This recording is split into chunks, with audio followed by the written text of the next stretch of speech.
Crave is a podcast of 4 intrinsically dope Black women who through our life's journeys have some eclectic stories to tell. Their stories of struggle and strength, beauty and ashes, failures and flourishings. Our mission is to educate, entertain, and enlighten you through tales of our personal missteps and triumphs, our research and education, and the quirks and perks of our individual personalities as they come together to create a dynamic sister circle. We invite you to sit back, relax, and enjoy as we bring you the conversations you want and the edutainment you need. Welcome to Crave. Welcome back to another full episode of Crave. This is Kenya Moore. This is your girl, She's Brazen. This is Yaya Khalifa. And Rain the Gemini. Today's episode, it is called W.T.F. What the food is going on. What? The food? The food, y'all. On last week's episode, we did speak and touch on mental health. So this week, we're going to talk about food in terms of your emotional health. Okay. And how that intertwines together. Because I feel sometimes we do have a relationship with food that can be unhealthy as well as healthy. Absolutely. So what type of eater are you guys? Because I know I'm a grazer. 1, I am a grazer.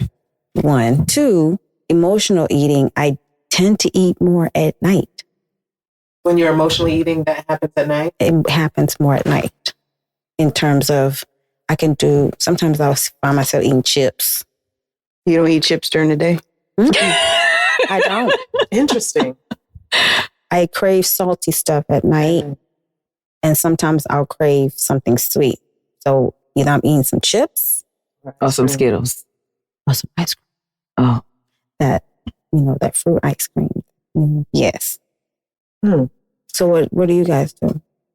Emotion, like what gets you there? I'm an extremist.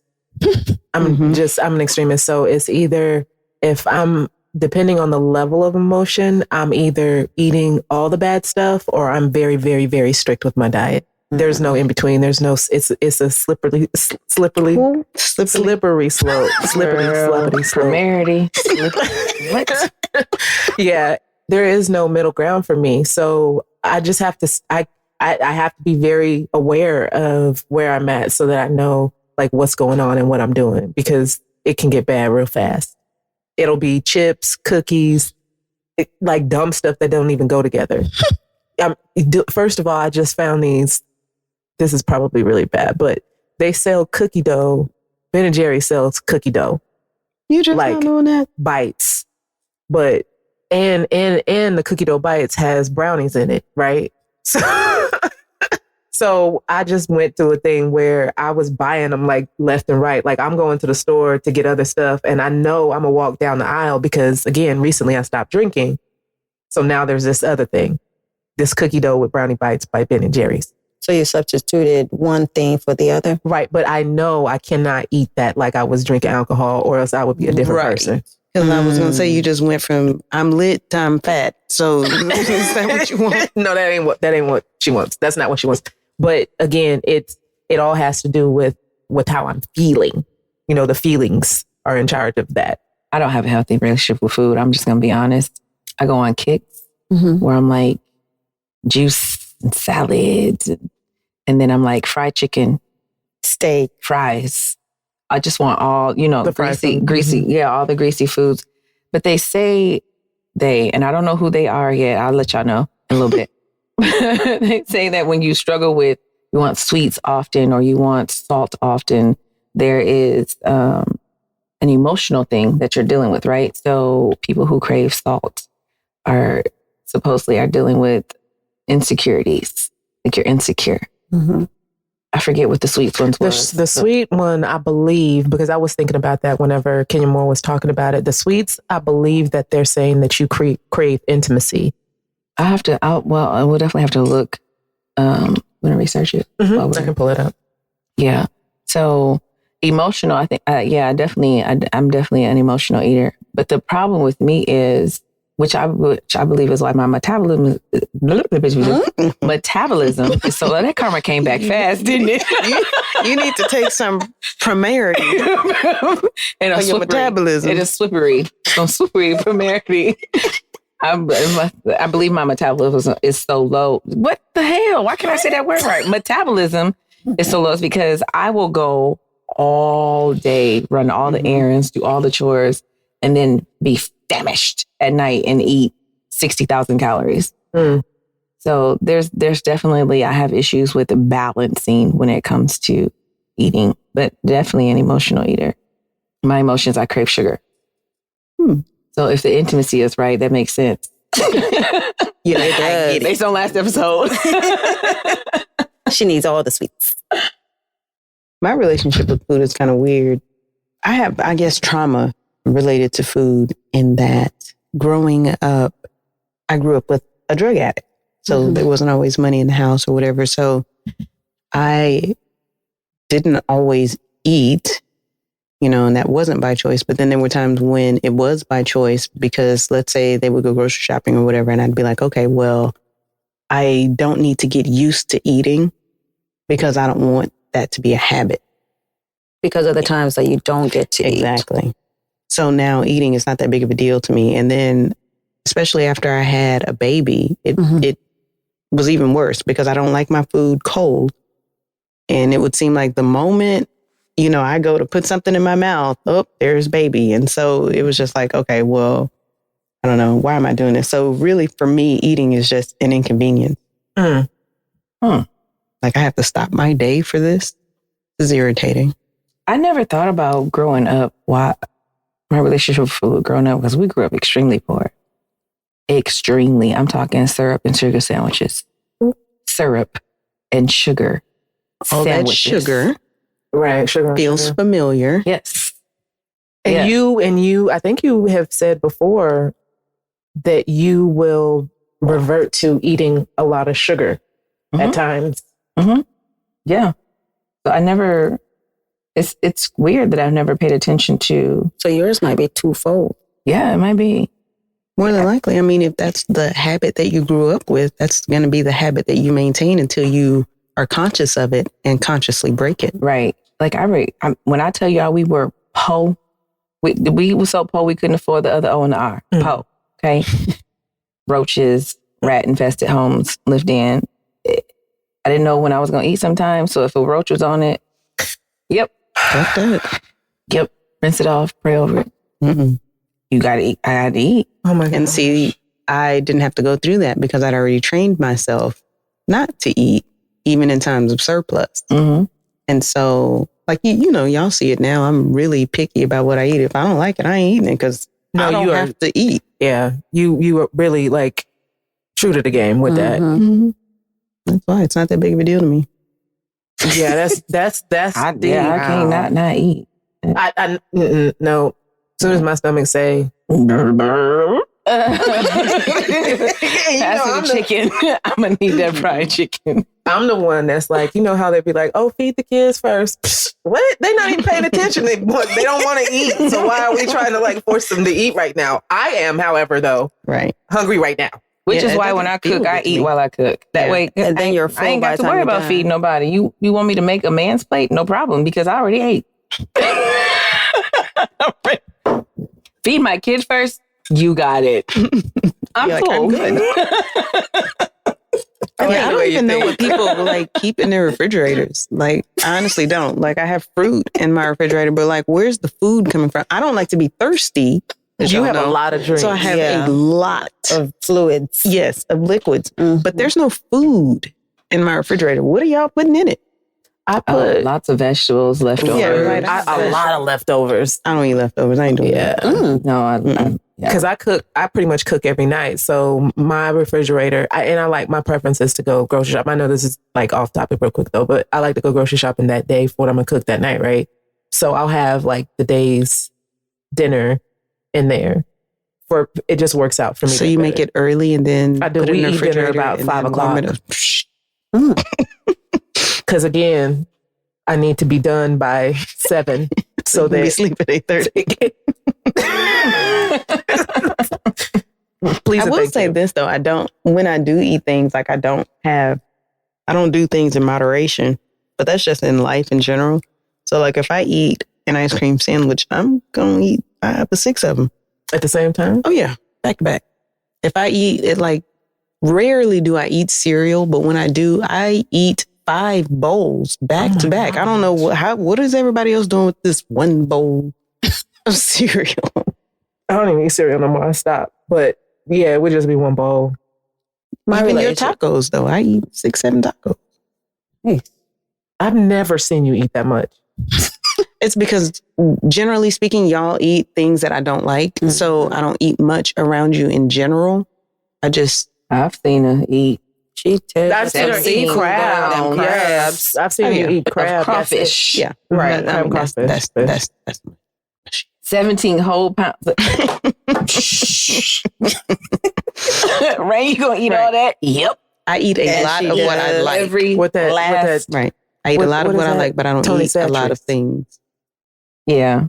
My relationship with food was 2 different journeys. Mm-hmm. You know, grew up with abundance. Yes. Mm-hmm. And then went into the military where I lived off of bananas and orange juice. Why? Because, we have a weight standard, heightened weight standard. Oh, and since you were so short, your weight had to be really low. Right. And I was younger, which means everything else was also low. So I had to run faster, do everything faster, be a certain weight. So I was like about 98 pounds. Right. So once I got out, my relationship with food I was scared of it a little bit. And then I would be scared to go work out because then I didn't want to work out as much as I used to. Mm-hmm. So my relationship with food, I love and enjoy food. Mm-hmm. I do. I can eat practically anything and try anything, which I have in our adventures. I'm always so jealous of that people just sit down there like, just bring me whatever. And I'm man, we went to Thailand. This girl was eating. Now, I never ate the roaches. Stop saying, we're not going to say that word. Okay, it is what it is. Listen, I'm not ashamed of where I came from, okay? I ain't there no more. But I ain't never ate no bug. When I tell you, I will eat air sandwiches. Before I ever. Air sandwiches. And chew. Yep. I eat them often. Before you try a bug. Well, I wanted to just try one, but the lady said, no, you have to buy the whole bag. I'm good. Don't worry about it. Well, that's rather unfortunate, ma'am. Just like that girl in the bed of the Y'all eat fruit, y'all eat bugs every day. You eat meat, you eat bugs. So it was crunchy at first and then it got gushy. Man, look, what else can we talk about? That ain't it. So on some real stuff, seriously, at a young age, for a lot of the things that I don't eat today, I developed issues with growing up. And it was all tied to like this emotional, traumatic thing. I stopped eating meat because I saw just traumatic stuff. I grew up in a farming, in livestock town. And I didn't agree with the method in which these things were going on. So it was like, that's sad. I don't want to eat that. So I stopped eating meat at 12 because I didn't agree with... Because you saw how it was prepared. I slaughtered and also prepared. And it was in phases. I stopped eating chicken before I stopped eating everything else. And then I stopped eating pork. And then by that point, I never really ate beef in the first place. So I stopped eating that. But again, so as an adult, if something turns my stomach, and especially if it's tied to something traumatic or emotional, I'm not going to eat it ever again. I went through that just recently with strawberries for some odd reason. I don't mess with strawberries. Your bugs live in strawberries. I love them. Ain't the bugs taste good. They do. Mm-hmm. Yeah, so protein. A lot of the things that I don't eat, they are tied to an emotional thing. Mine are just burnout. Some of the things I don't eat, like I don't eat cornbread because I had to eat it so much growing up. I don't eat cornbread, black eyed peas, stuff like that. I'm not eating that. Air sandwiches first. I just made cornbread and black eyed peas the other night. Matter of fact, I'd be so mad. Real quick to go back, craving salty things, stress, sugary things, anxiety. Mm-hmm. So you were at night, you those things for you may be heightened. Your level of stress and anxiety. Right. That makes sense. I need to change that. I'll probably drink more water before I go to sleep so I'm full. That's not going to change your stress and anxiety, though. I think it will curb the craving. Mm-hmm. That's what I'm thinking. Or help curb the craving. Depends on how stressed and anxious you are. Right. Because it goes back to like, there's this book I'm reading. I think some of us are reading the same book called Breaking the Habit of Being Yourself by Dr. Joe Dispenza. Mm-hmm. And how there's a part where it says, your thoughts are the language of your brain and feelings are the language of your body. Mm-hmm. So trying to change and learn how to adapt yourself, retrain yourself through the things that you've known in the past. Those are the tools that I'm trying to work on. Mm-hmm. So are there any tools that you guys use in order to continuously, I guess, grow? Because, we have to continuously grow or we just die. Not physically die, but... Oh, no, you physically die too. Well, that's if true. If you're not learning, you're not living. Right. Like that. I wonder who told you that. You did. I say it often. Some of the things that I learned to do were to change the channel. That's something that has worked. And a mutual friend, and I got that from a mutual friend of ours. Because and there were some things that I was dealing with, my desires to do certain things. I had to just get to a point where changing Brown the channel. chicken, brown cow. What? I was gonna say I want to know what it is. You can't just be beating around bushes. And stuff. I'm not trying to beat around the bush, but we know where I was at, in terms of like always constantly thinking about sex. Like thinking. Because our thoughts become the mind matters. Yes, I would think about it all the time. Like I'll wake up. As a matter of fact. She over there talking about just thoughts. Okay. But I didn't say just thoughts, but I'm talking about that was where the issue was. The issue was that I was thinking about sex constantly, right? Mm-hmm. And whenever I realized that I could change the channel, it was like, oh, I have the brain space to be thinking about a whole bunch of other stuff. And it's not just sex. And that helped a lot. Like, I was thinking about dick all the time. See, dick run. Girl, it's a dick. I told somebody I was having a conversation with somebody. Girl, why did I say I said I was talking about somebody and I was like, it's a dick in that tree over there. Like, it's a dick everywhere. Do you know I do not have to worry about a dick? See, dick jump. Why do I feel like this Dick should can be a swim. book? Dicks do a whole bunch of stuff, but I realized that my thoughts could go further than that. It was a little bit of time. I am Jane. Where's the dick? Dick and Jane. So tell us about your emotional health. In this very moment, I'm in the red. I'm in the red. Oh, God.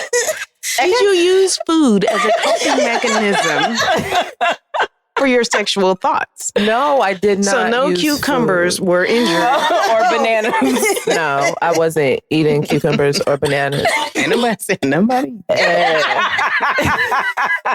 Eggplants. None of that. But Water bottles. Yeah, creative over there.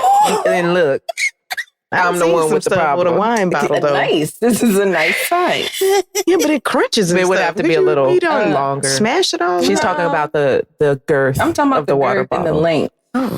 Once with water in it, it's great. Yeah, this is true. And then when the water come out, it's squishy. But what that water bottle got to do with emotional health? So according to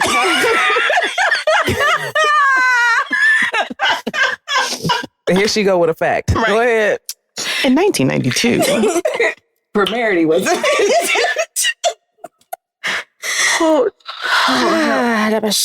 help me creative.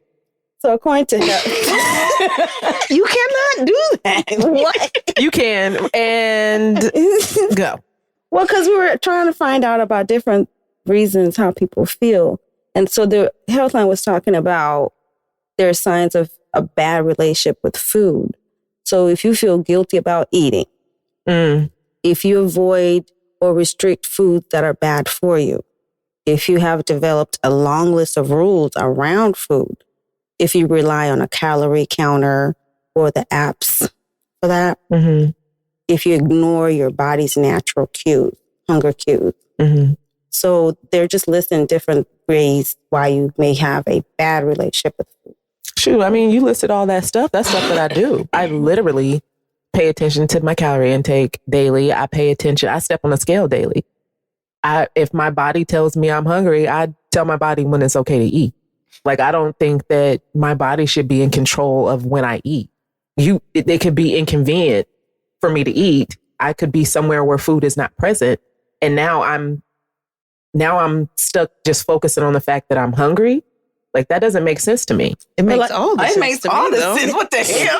Your body says, I'm hungry. I need nourishment. When a baby cries because they're hungry. But I'm not a baby, though. It doesn't you should be able to control what that. I'm saying. No, but it's the same. It's the same thing. It's a thing you developed as a child. What are you saying to me right now? I'm saying that I don't think it's necessary for me to feed my body when my body says I'm hungry. It may or may not be. I'm not saying that that's the case. I'm not telling you. She was actually just agreeing with the fact that it said that she had a bad relationship with food. Yeah, because that's stuff that I do. But she also said make that make sense. So we're trying to make it make sense. I do not agree that there should be a biological function that you should have to obey. That was given to you when you were created. I do think that we should eat, obviously, but what I'm saying is I don't. But when you want to. But how do you know when you want to? I know that I need to eat. I'll eat. How do you know that? Because I want to put food in my body at some point. How do you know that? Because your body's telling you need to eat. I'm talking about the when. The when. If there's something else that I want to do, that's you ignoring your body. Your body is still telling you that it needs to eat. Okay, but what about when you decided to fast? Didn't you? Is that still you not saying to your body, this is not what we're doing right now? I'm ignoring what you're telling me. Yep. You're still proving our point. Your body still communicates to you when it's time for you to eat. You decide in your head that's not what you're going to do. That still doesn't take away the fact that your body is talking to you. Right. Yeah, I know that your body is talking to you, but I say with my mind, that goes back over to the mind over matter. I say with my mind whenever I'm going to allow my body to eat. Correct. And fasting is a mental choice, not a physical one. Right. But I do that mentally often. Made the choice to fast. So physically, your body is still going to do mentally what you're, During every full-length episode, we make it a point to highlight a Black-owned business free of charge. This is just one of the ways that the ladies of Crave have chosen to give back as we make an effort to generate Black dollars and keep them in the Black community. My Black-owned business. Today, I'm going to talk about Lucy Pearl on 401 Franklin Street, Suite W06, Houston, Texas, 77201. They're known for their atomic cake. It has 3 layers and several fillings. They're also known for their red velvet, carrot cake, banana pudding cake, strawberry cake, cakes. So go visit lucypearls.com for pricing. They do deliver. They'll have all the things that you need. They're on social media at Lucy Pearls on IG. LucyPearls. Lucy Pearl. I intermittent fast a lot. There will be months when I'm intermittent fast. I won't eat until like 1 or 2 and I stop eating at 7. So I've got this 5-hour window where I'm eating. After 7, if I get hungry, water or change the channel because my window to eat is not until 2 o'clock or, noon or 2 the next day. So when you get to the point or when I got to the point where that became the normal and my mind developed this thing that I just did. Like, I don't care what time my body says I'm hungry. It doesn't matter. And see, I don't know. I go about that a different way. Like, I don't care if it's 3 a.m. If I'm hungry, I'm going to eat. Amen. And people always say, oh, but it's 3. I'm like, I didn't swallow a clock. My stomach does not give a shit what time it is. If it says I'm hungry and there's food here, I'm going to eat it. Right. Would you think that that'd be part of like what you talk about social constructs? Absolutely. In terms of being told, don't eat at this time. Brainwashed. Intermittent fasting is this thing that has developed. I don't know. It's been around for a long time, but it's also a fad right now. It is what everybody is doing. And next thing, there's going to be another fad that comes along. I was doing research on intermittent fasting. Do you know that when it became this big thing, the studies were only done on men? Not a single woman was in the study. What? Because surprising. Men lose weight faster than women. And they have more body mass, they have more fat, they have more muscle, they have more than that. So women have picked up this fad. And I'm not saying that it hasn't worked for some women, because it has. It definitely works. But what I am saying is what detriment to what detriment? Right now, you might not see it. Yep, I'm losing the weight and I'm keeping it off. I have more energy. But what are you hurting? Right. So for me, later, I had to. The reason why I ended up on the intermittent fast strategy some time ago, I would say about 2 years ago, for sure, maybe 2.5 years ago, is because I was having a whole bunch of stomach issues. And I went to the doctor and the doctor was like, you have GERD. No, I don't. They did all these tests. They did a poop test. They did all this stuff. And then she was like, well, we'll give you some medication. I'm not taking that. Why are you trying to give me medication? Like, I don't need medication. I want to know, at this point, we don't know what's going on with my stomach at all. So you're just giving me a pill to take to cover up an issue? Like, I'm not okay with that. Then it was, we'll do this procedure on you. What are you doing a procedure for? Like, I don't get it. I don't understand. So I said, you know what? Let me do some things on my own before I allow any of this outside stuff to go on. I just kind of wanted to get a gauge to make sure that I wasn't tripping. Like, every time I put something in my mouth, it was uncomfortable and it was a problem for days, right? So I started intermittent fasting, and literally every single stomach issue that I have went away. Yep. Intermittent fasting helped you figure out what was going on. I don't, to this point, you probably still don't know what was going on. You just got rid of something that did you do a food journal? No, I didn't. Could have been too much acid in your stomach. Right. So to this day, you don't know what you attribute it to intermittent fasting, but you still really don't know what the problem was. You took no food journal. They had no recollection of what you were. No, I stopped eating. Remember we talked about, you were like, oh, shut up. She was like, you have an issue with dairy. And I'm like, no, that's not it. That couldn't possibly be it. So you stopped eating dairy. Your stomach stopped hurting, but you said I intermittent fast, so I must fix it. No. I started intermittent fasting first. I recently stopped eating dairy. Even after intermittent fasting, I don't eat as much dairy. Like, I was eating cheese sandwiches. Just cheese. I think that's part of the emotional imbalance with food that we have, is where we look a lot for outside sources to help us with our emotional shit. That's true. Because, we find ourselves eating because we're stressed or we're bored or anxiety, or there's all reasons people eat. I'm not even just talking eating, right? Because unhealthy emotional relationship with food comes down to fat not diet. Eating. Yeah. Yeah. Or taking lots of flat tummy teas and like, I got this juice. It's gonna help you lose weight. But so we do that instead of looking internal and addressing our emotions to figure out why we eat the way we eat. I don't care how many flat tummy teas you drink, how much intermittent fasting you do. Your body is never going to be in the space it needs to be until you are emotionally and mentally well. Because you can work out like a beast and be ripped, whatever, right? But that doesn't make you healthy, right? Like, it's like, how many people do we know in terms of looking at them? We like, oh, they're healthy, they work out, they eat right. Next thing you know, they died of a heart attack. Happens all the time. Or suicide. Yep. Right. Because they looked like they were well, but mentally was still because struggling. We're not dealing with our emotions. We're not. And I feel like sometimes in our society that dealing with emotion has not always been brought into the forefront, into where it's welcomed. Oh, it's definitely not. You don't have to say sometimes. It's not, especially for men. Right. Showing emotion, cry, you know, Mm-hmm. those things are not brought into our society. Like, oh, let's go talk to somebody. Let's go to therapy. Let's do a spiritual healing journey. That's not brought up. But that starts as children. You know, Brazen, you talk a lot about conscious parenting. And I was in a situation with my 1-year-old where my aunt had him in her lap. Well, he saw me come by. He wants to go to his mom. Right. She ignored that. Mm. So he gets louder, you know, in his insistence. He's screaming at this point. And everybody at the table, older, you know, family members, oh, I would have popped him. I would have popped him. For what? For what?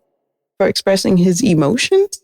Mm-hmm. And so that's where that comes from. So now he's, you know, if I let them have their way, he's learned now as a small child, I'm not allowed to have emotions because there are consequences with that. Right. And so now you're an adult and you're looking for a way to channel these emotions. Ooh, that pizza was good. And so now you have a burst of serotonin or dopamine or whatever to get you through, you know, to your next high. Mm. And it's all behind some unhealed child parts. Everything goes back to healing. Yeah, it really boils down to everything, mental and emotional health. Everything that happens to us, everything we do is mental and emotional at the core of it all. Mm-hmm. You think about the earth, the center of it. Just give me the word. Core? What's the other word? Crater. I'm moving on. Anyway, what is it? Global warming, all of those things that are happening. If you think of us in that sense as emotions, when that stuff is not addressed, there are adverse effects, like glaciers falling off of rocks Ice and caps melting. yeah, and falling on boats of people and killing them, like, because, you know, we're not addressing global warming. So when you don't address your issues, it catapults into all these other areas of your life. Your kids are affected. Your relationships are affected. Your job is affected. Like, you don't function as a productive human being when you aren't mentally, emotionally well. Right. And then even putting it back, you know, going into food, once you, let's say, do all these fad diets and all this kind of stuff, now you're depriving your body of these nutrients that you need. And now your teeth are falling out and you can't figure out what happened. Yep. You're vitamin D deficient and C deficient and potassium deficient because, and that's what I'm saying. Like, it may work. It works for now. I'm gonna deprive myself of these things. I'm just focusing on instrumenting because it's what you brought up. Yeah. But, and it's the fad. It's what everybody right is talking about. Like I would say in the last 5 to 10 years, juicing is amazing. Especially if you're using it as a meal replacement. Nobody is going to sit down and eat 2 beets and 3 apples in one shit. Sit down and eat no beets. Okay, remember how I said I have a problem with moderation? So, but you don't like beets and apples. No, I mean, she likes apples. I'm not eating beets. I'm not eating beets. I'm not drinking beets. I'm not touching beets. I'm not doing that with them beets. I listen to beets. That is all. But I will sit and eat 3-4 apples consecutively. Right. Well, okay. I don't want to say nobody then. Most people aren't going to sit down and just in front of them devour 2 beets, 3 apples, a half a lemon, and some ginger, and 4 inches of ginger. Right. So, but if I can get that in a juice, it's supplement. You know, I've given myself, apples have lots and lots of fiber, lots of goodness for your teeth. Like, there's lots of benefits to eating apples. Beets are extremely good for your heart. Really, really good for your heart. So I don't dispute that. Yeah. It just tastes like dirt. They taste like earth. Sure. I will lick Mother the Earth before I have some beets. The beets. Yeah, the beets. And I've tried beets. It's not that I don't like them because I've not tried them. They're growing on me. Not eating them raw and not eating them pickled. I was about to say. In juices. And in juices only. I'm just happy that you're ingesting them. Mm-hmm. Okay. How much do you think that, you know how right now we all know that a lot of foods are GMO? How does that, do you think that intertwines with the emotional state of, you know, like especially young children growing up in that environment with nothing but genetically unhealthy, modified, right? Genetically modified foods. Yeah, I don't think grapes are supposed to taste like cotton candy. I don't think so. Oh, either, I know. But they're so good though. I've never tasted it because the thought freaks me out. Oh my God, they're amazing. I can't. You don't have to, I will. Because I don't know, maybe it's just me, but you look at children and it's like, I didn't look like that when I was in high school and middle school. Girl. They did in That's all mine. the hormones, though. Not They in did in mine. mine. We all looked, I was a string bean. Here's the thing. Same. Every generation says that. Every generation. Our parents said that about our friends. And now we're going to be saying that about our kids. Every generation has said that because the further along society goes, the more science is involved with foods. I feel like my grandparents probably said it about my parents and their friends. Every generation says that. Just so it just comes with the territory, I guess. But we definitely was brick houses. I don't know who these weeds are because I'm still trying to build my bricks. Girl, you had to buy some bricks. Okay. Where I was from, folks, I'm talking in 6th grade. It was like, how do you got ass and titties? What? In 6th grade. I've been a C cup since like 6th grade. I was I'm not a C anymore, but yeah, I've had boobs since I was in 6th grade. No. But I attribute that to the fact that I also wasn't eating a lot of, like, I didn't. Did I tell you I was poor? I was eating sugar sandwiches. So is that like really putting sugar on it? Yes. I'm going to go home, try to give me a sugar sandwich. I don't think you should do that. I don't think that would be a good idea. I'm not getting boobs. It's not going to happen like that. Just diabetes. No, it's not going to happen like that. Okay. Yeah, I guess then that doesn't make a difference because everybody that was around me had boobs. I lived in a town with a lot of white girls. They didn't have ass, so I didn't know what a brick house was until I left the state of California. They had boobs, and I don't know where they got them from. They told me they talked to theirs, and I tried it with mine, and it didn't work. They saw that Punky Brewster episode. I must increase my bust. It didn't work. And that shit don't work. I can tell you. No, I know. I know. But so I don't know if it had anything to do with, what they could afford or whatever. Okay. They just had them and I didn't. I have heard a doctor say at this point, you need 3 apples to equal what 1 apple used to give you in terms of vitamins. I can believe that. I believe that, especially if they're modifying it and you're not going organic it's very, very expensive to eat organic. Absolutely. But I think it's done on purpose. $100,000 therapy 10 years down the line surgery is equally expensive. So it's either you pay now or you pay later. But eventually you're going to pay.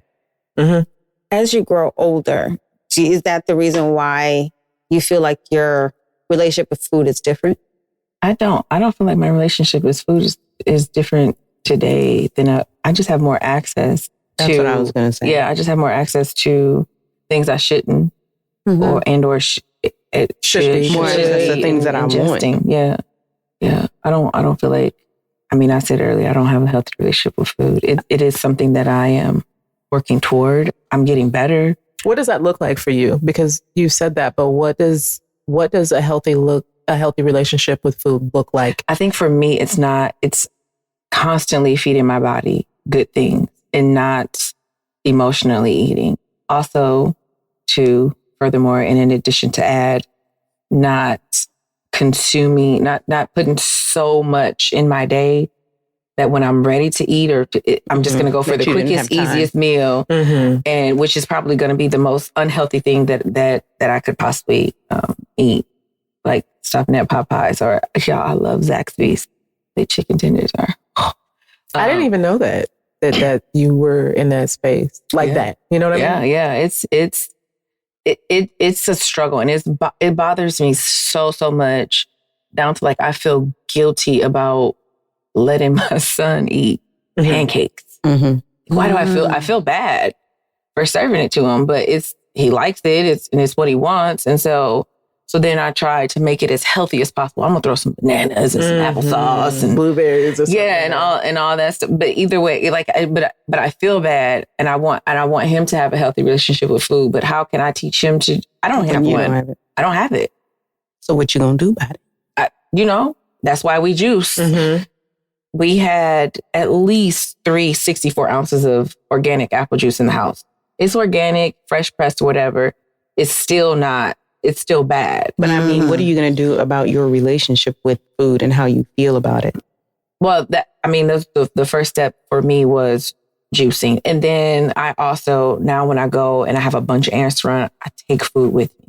That's smart. I take fruits and... So you won't get tempted to go through the drive-thrus. And... It's more so it's not more so tempted, because if I want something, I want it and I'm going to get it, right? But it's making sure my body is being nourished so that I don't have the desire. Because if I'm full and I'm satisfied, I'm not thinking about going to get anything from anywhere. And so that's what I've been doing now, is taking grapes and cherries, and I might take a sandwich. The rice cakes that our friend introduced us to is so bomb. So I've been, I snack on those a lot. But just small little steps I've been doing. I juice. I drink one. I try to drink more than one, but at least one fresh juice every day. My son now only drinks fresh juice. If it ain't fresh, he can't have it. We drinking water. Y'all must be shitting all over the place. And we not. No, yet. that's your house. Literally. Every week. And we not yet. But guess what? My God, I forgot about that. I'm excited for when it happens. I really am. You're like, I'm waiting. Let it flow. All over the no, but that's carpet. good. Tony Braxton voice. Let it flow. Let it flow. Let it flow. Let it flow. No. Yep, I want it.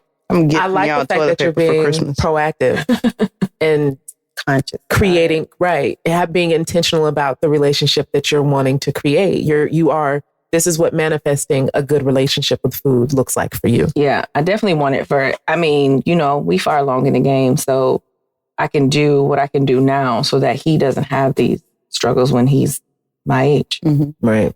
So it's not depriving him. Like, if you want some fried chicken, go have it. But and don't feel bad or guilty about it. Don't beat yourself up. Don't talk bad about yourself. Like, okay, I did it. It is what it is.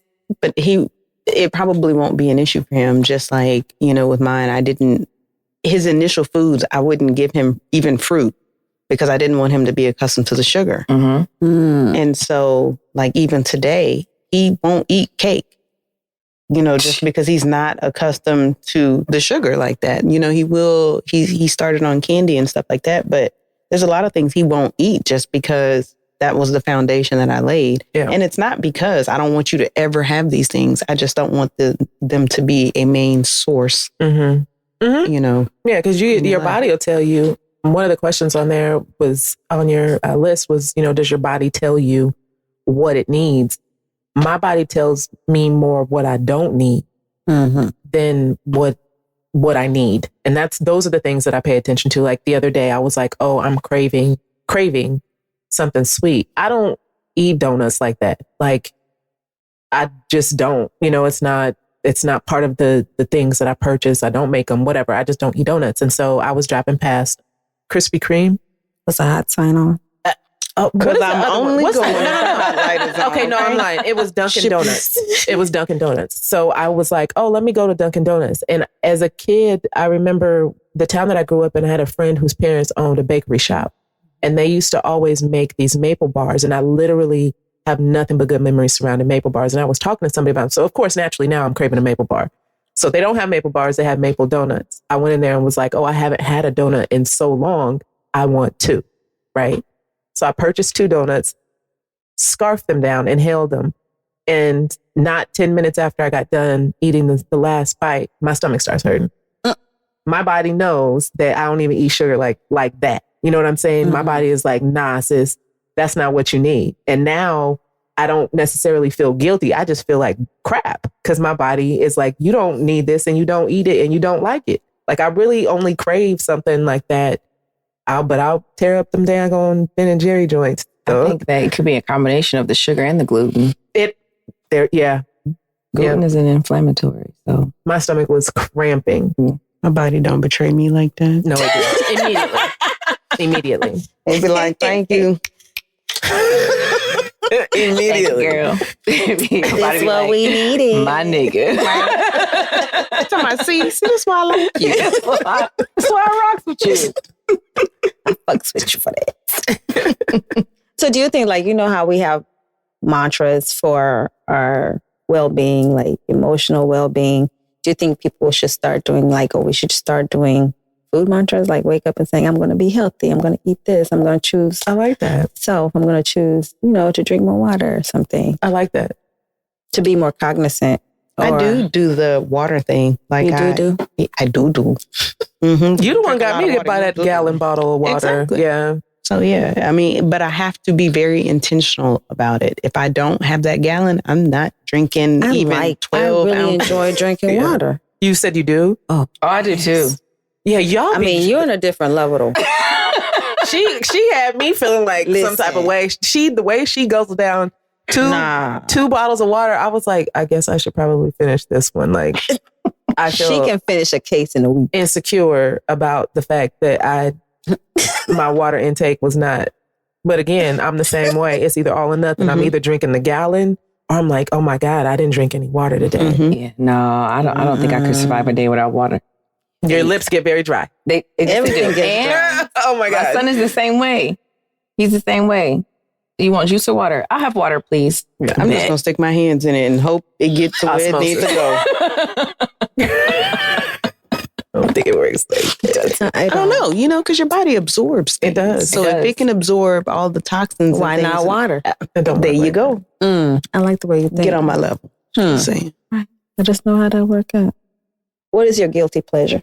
I don't feel guilty for having these pleasures, so I don't even have an answer to that. I just eat what I want to eat, and if it's a whole cake, it's a whole cake. I don't care. That's a beautiful place to be in. I believe that I function best when I'm on some type of when I have a mission.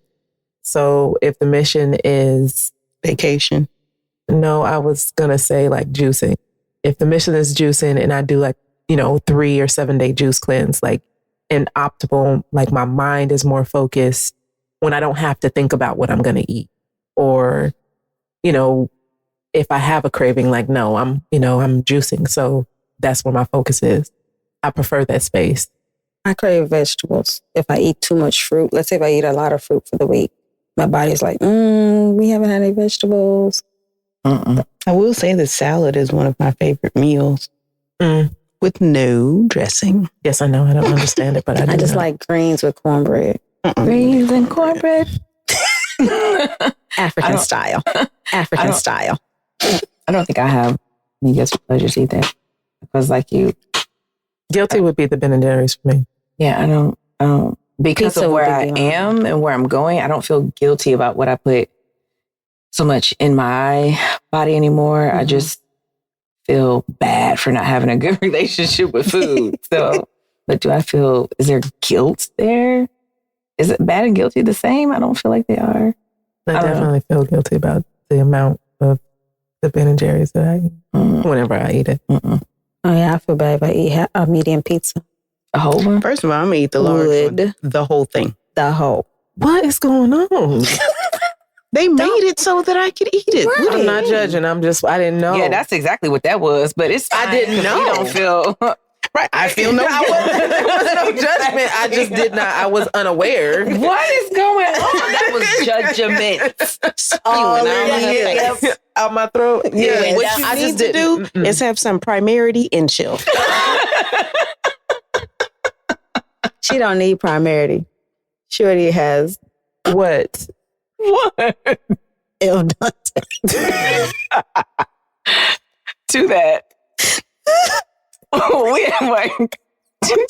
y'all telling us how she like her pasta. She's telling I like mine a little El Dante. Bitch, don't ever say that no more. Get in your life. I don't know who Dante is. Dante. First of all, we all are aware of the fact that I like to play with words. I don't think that it's you don't play with no goddamn words. First of all, when have you ever heard me say something like that and been serious? Girl, several. When I was like, don't ever say that, she's like, what? What did I say? El Dante? El Dante. El Dante must be Puerto Rican. Because he sure ain't from Italy. But he speak of the Spanish. Oh my God. El Dante. Told him I said, what up? What's up? The Dante. Hola, El Dante. So to wrap all this up in terms of food, emotional healing and everything, we just need to be aware that your body feels the way you think. And the way you think is the way your body's going to feel. So we have to be very cognizant about what we think, because I feel like it'll continuously happen. We'll stay in this circle, this loop of not getting better. And however that looks like for each and every one of us. All right, that's a wrap. That's it for today's episode. Join us here next week at 7 p.m. Central for more conversations and edutainment. You can find us on Anchor, Spotify, and Google Podcasts. We'd be honored to read your reviews. Please make sure to follow, like, share, and comment on all of our social media platforms. We are on Facebook, Instagram, and Twitter at Crave. That's KRAV, the podcast. Got a question, comment, subject, idea, or Black-owned business you'd like us to highlight? Email us at Crave, that's KRAV, the podcast, @gmail.com. Until next time, y'all, love, light, peace. This podcast is for entertainment purposes only and is intended for audiences 18 and older. Opinions expressed during our recordings are ours and ours alone and are not a reflection of any businesses, employers, or other individuals we may be associated with. Please consult professionals before following any advice you hear on this podcast. Thanks for listening.